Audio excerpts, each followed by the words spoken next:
Hai, halo Gemini, apa kabarnya? Dan di video kali ini saya akan membacakan prediksi buat zodiak kamu ya di akhir tahun 2020. Jadi 2020 mau segera berakhir nih. Kita lihat gimana peruntungan kamu di akhir tahun ini. Oke, saya shuffle dulu kartunya. Nanti akan saya ambil 5 buah kartu buat melihat gimana tentang kamu ya Gemini sampai dengan akhir tahun ini.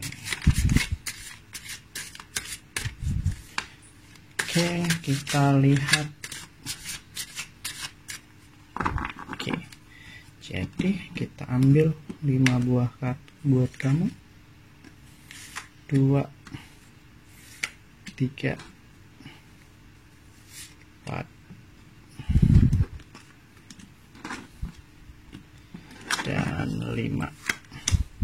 Oke, jadi nih kartu kunci ya buat kamu. Well, masih bertahan.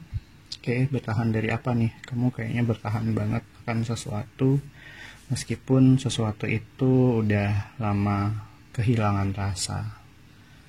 Gimana nih ngomongnya? Jadi kamu kayak masih bertahan akan sesuatu yang sebetulnya udah nggak ada lagi yang perlu dipertahankan gitu. Ini kokoh banget kayaknya ya, kekeh gitu akan hal itu. Oke, jadi di sini di akhir tahun bakal ketemu seseorang yang baru ya, tapi dalam lingkup persahabatan.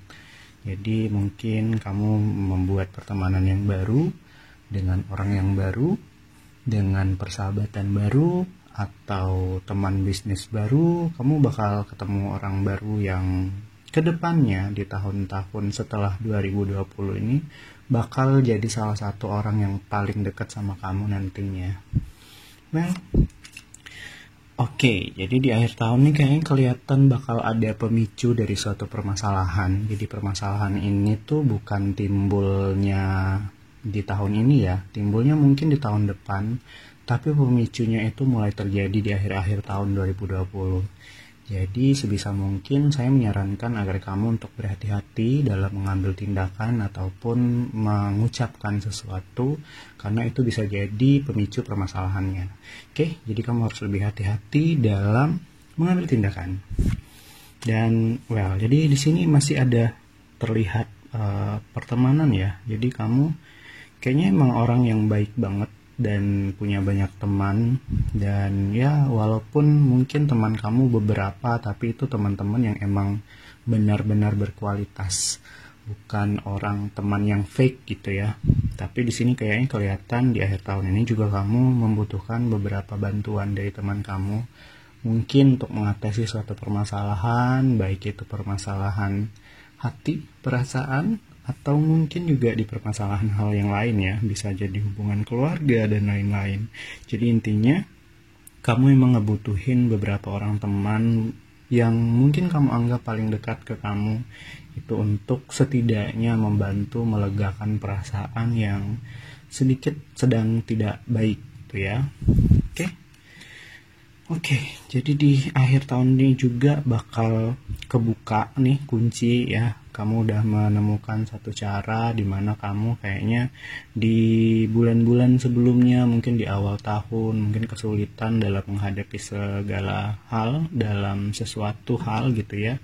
Tapi ini di akhir tahun kamu udah mulai kayak tiba-tiba tuh dapat ide untuk menyelesaikan permasalahannya. Dan ini adalah kartu yang bagus sih. Jadi emang di akhir tahun ini tuh menuntun kamu mengarah kepada hal-hal yang jauh lebih baik, dan mungkin solusi akan masalah yang pernah terjadi di masa lalu itu mungkin akan kelihatan di akhir tahun ini. Oke, jadi intinya adalah kamu kekeh pada suatu hal yang sebetulnya ya mungkin ya buat orang lain, orang biasa gitu, mungkin lebih baik untuk ya direlakan atau dilupakan, tapi kamu kayak tetap masih menyimpan hal itu dalam hati, kekeh, dan ya mungkin itu hanya kamu yang tahu kenapa kamu masih menyimpan hal-hal itu meskipun hal itu tuh sudah tidak lagi ya kamu miliki, jadi kamu kayak hanya menyimpan sebagai kenangan. Dan ya mungkin ini lebih ke arah uh, perasaan yang ya mungkin hanya kamu yang tahu. Saya nggak bisa deskripsiin lebih lanjut, tapi kamu kayak ngerasa bahwa hal ini tuh perlu untuk dijaga. Untuk masalah pertemanan nih ada dua, jadi kamu bakal ketemu orang baru, pertemanan baru ya, yang emang kayaknya ya kamu orang yang cukup baik untuk berteman. Dan ya di akhir tahun ini juga bakal kelihatan bahwa kamu membutuhkan beberapa orang teman di sisi kamu, setidaknya untuk mendengar atau memberikan sedikit saran akan solusi dari permasalahan yang mungkin terjadi. Dan ya masih di tahun yang sama bakal kelihatan ada hal yang akhirnya kamu tahu juga gitu. Jadi kayak sebelumnya kamu nggak tahu nih harus ngapain gitu, tiba-tiba kayak kebuka pikiran gitu buat ngelakuin hal itu, dan itu emang bener-bener baik. Jadi lebih percaya pada intuisi kata hati kamu. Yang perlu sedikit diarahkan adalah adanya pemicu akan permasalahan yang mungkin terjadi di masa depan. Jadi ya kamu harus lebih banyak berhati-hati dalam mengambil tindakan dan berucap.